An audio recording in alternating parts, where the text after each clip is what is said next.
Hi everyone, and welcome to my channel. I'm so glad you're here. Grab a coffee, tea, or whatever helps you get cozy, and settle in for some truly spine-chilling stories. I promise it'll be worth every shiver. If you enjoy these tales, don't forget to like, follow, and subscribe so you never miss a new story. Now, get comfy, and let's dive into the darkness together.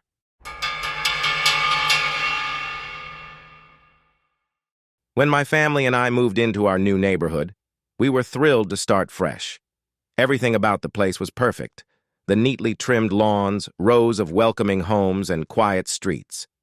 But our excitement took a strange turn the very first day.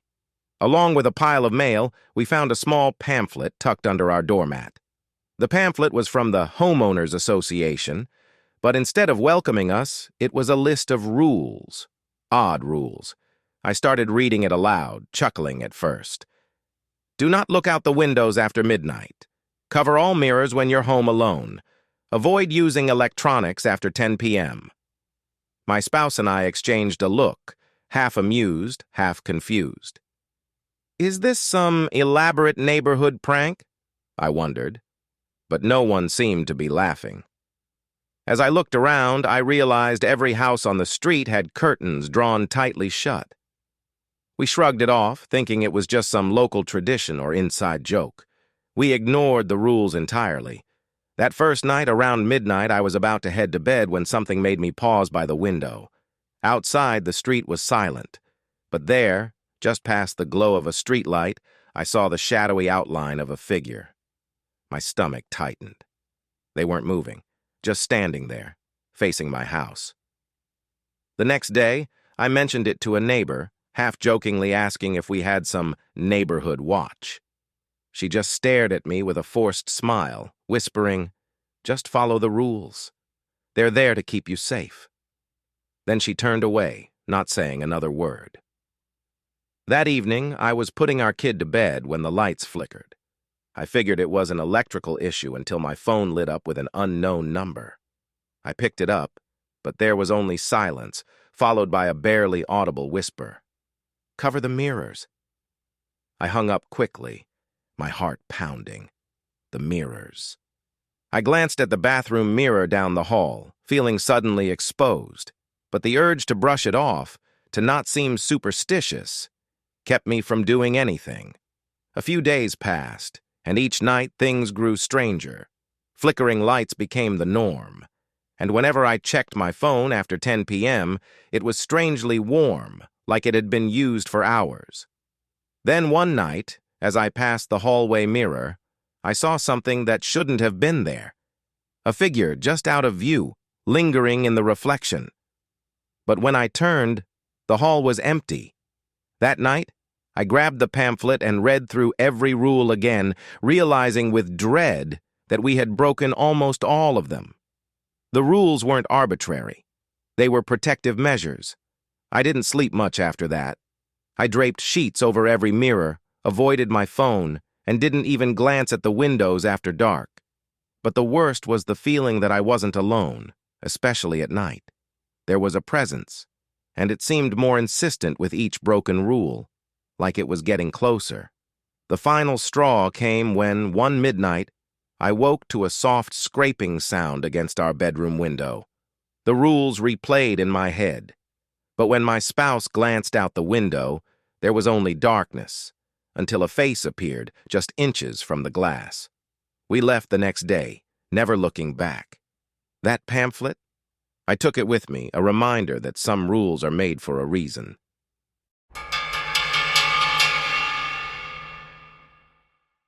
When I first moved into my new house, I felt like I'd hit the jackpot. A charming little place on a quiet street. But it didn't take long for me to notice something strange. Right across from me stood an overgrown, deserted house, its windows coated with dust and ivy crawling up the sides. There was no sign of life, yet it always gave me this unsettling feeling, like someone was watching from inside. One day, I casually asked one of my neighbors about it. They gave me a hard stare and shook their head. "Just ignore it," they said, lowering their voice as if someone might overhear. "We all do." They turned and hurried away before I could ask anything else. It would have been easier to follow their advice if things hadn't started happening. First, I noticed lights flickering in the house late at night. It was faint, barely a glow through the thick, dirty windows, but unmistakably there. And sometimes, when I glanced out my window, I'd catch a glimpse of a shadow moving past the upstairs window. Then, the letters started appearing. At first, I thought it was some mix-up with the mail, but the envelope had no address, just my name. The first letter was short, scrawled in shaky handwriting. "Please help me, I'm trapped." I tried to convince myself it was just a prank.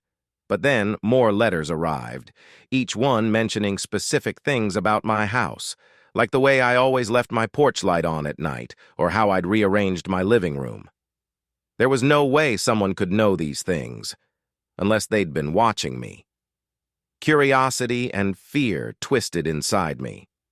I knew I should ignore it, just like my neighbors had warned, but I couldn't shake the feeling that whoever was behind those letters was desperate. So, I did some digging. A search through old records led me to the chilling history of the house across the street. Decades ago, a man had lived there alone. He'd disappeared mysteriously, but locals whispered he had died in the house, his body never found. And then I came across a photo of him, standing at that very window I'd seen shadows in. That night I couldn't sleep. Around midnight, I felt compelled to look out my window, and there, in the upper window of the old house, I saw him, the outline of a man, watching. As I stared, he raised his hand slowly as if to wave, and then he vanished.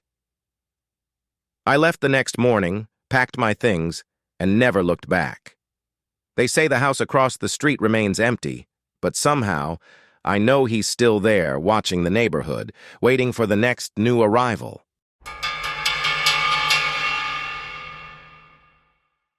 When my partner and I moved into our new home, we thought we'd struck gold. Quiet streets, perfectly trimmed lawns, and neighbors who seemed genuinely thrilled to have us. Our first night, we got a knock at the door, and when I opened it, a couple in crisp, matching outfits stood there, beaming. "Welcome," the woman, Linda, said, handing me a cream-colored invitation. "We're part of the neighborhood welcoming committee. We'd love for you both to join us at our annual gathering this weekend." It all seemed nice until I glanced at the invitation. In elegant script, it read, "Dress in black and white, arrive precisely at midnight, and please, no phones allowed." It felt a little weird. But Linda, noticing my hesitation, just chuckled. "Oh, it's just tradition. We like to keep things a bit mysterious," she said, her smile a little too perfect. "Everyone participates. We wouldn't want you to miss out." I didn't want to seem rude, so I nodded and thanked them. But as soon as they left, I turned to my partner and said, "A neighborhood gathering at midnight? No phones? It's like we're joining a cult or something." Despite my gut feeling, we decided to go. After all, maybe it was just an eccentric tradition. So, we got dressed in our black and white, left our phones at home as instructed, and walked over to Linda and Tom's place at midnight sharp. When we arrived, the first thing I noticed was how unsettlingly quiet it was. The whole group was there, each person perfectly dressed in black and white, smiling, but in this eerie, synchronized way. The way they looked at us made my skin crawl. Linda took us by the hands and led us to the center of the room. "As part of our tradition, we welcome new members with a special introduction," she said, her voice carrying an odd edge to it. Everyone else started gathering in a circle around us. That's when I noticed something unsettling on the walls.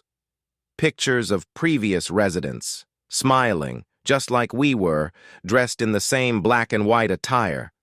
Only, there were no recent photos of them. It was like they had vanished. Then, a voice from the circle quietly murmured, "Remember the rules. If they try to leave..." My partner squeezed my hand. I realized I wasn't imagining it. Something was seriously off. I whispered to them, "We need to get out of here." We started moving toward the door. trying to play it off as if we were just stepping out for a moment. But as we got closer, two people from the group blocked our way. Linda's too perfect smile stretched as she said, "The tradition must be honored." I could feel my heart racing as I tried to stay calm, looking around for another exit. But all eyes were on us, like we were trapped animals. Summoning every ounce of courage, I made a break for the door, pulling my partner with me. I don't know how, but we shoved past them, stumbled down the front steps, and ran back to our house, bolting the door behind us.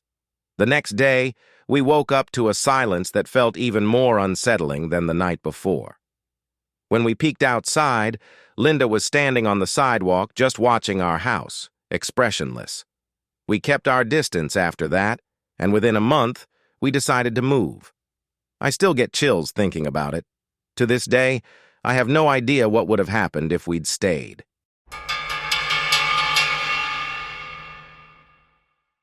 When I first moved into this quiet, picture-perfect neighborhood, it seemed like a dream come true. Beautiful homes lined the streets, everyone was friendly, and the community just had this old-school, close-knit vibe. It felt safe, a place where you'd expect to raise a family or settle down. But after my first few nights, I noticed something strange. Every evening around 9, the streets would fall silent. Not just the typical evening quiet, it was like someone hit a mute button.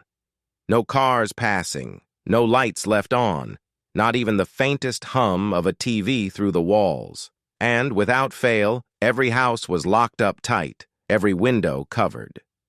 One night, curiosity got the best of me. I decided to stay up and see what was going on outside. Around midnight, I peeked out my front window, expecting to see empty streets. But what I saw stopped me cold.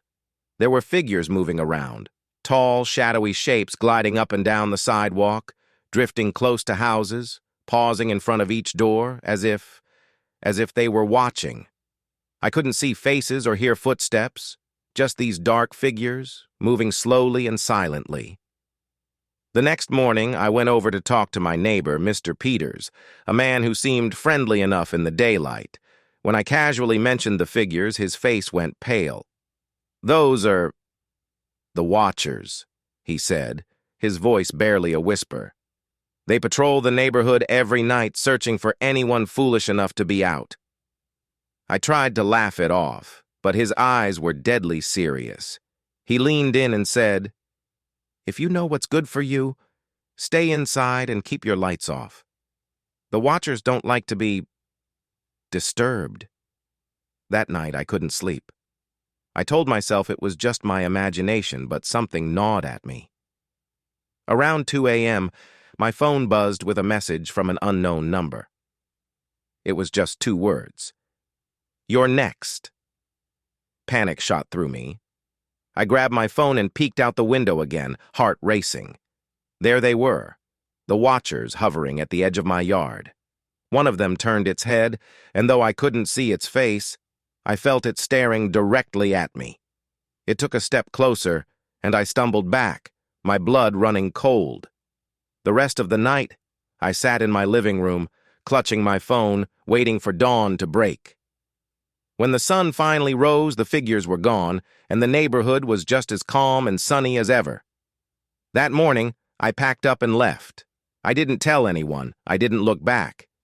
To this day, I don't know what would have happened if I'd stayed another night, but I'll never forget those silent streets and the warning in that message. "You're next."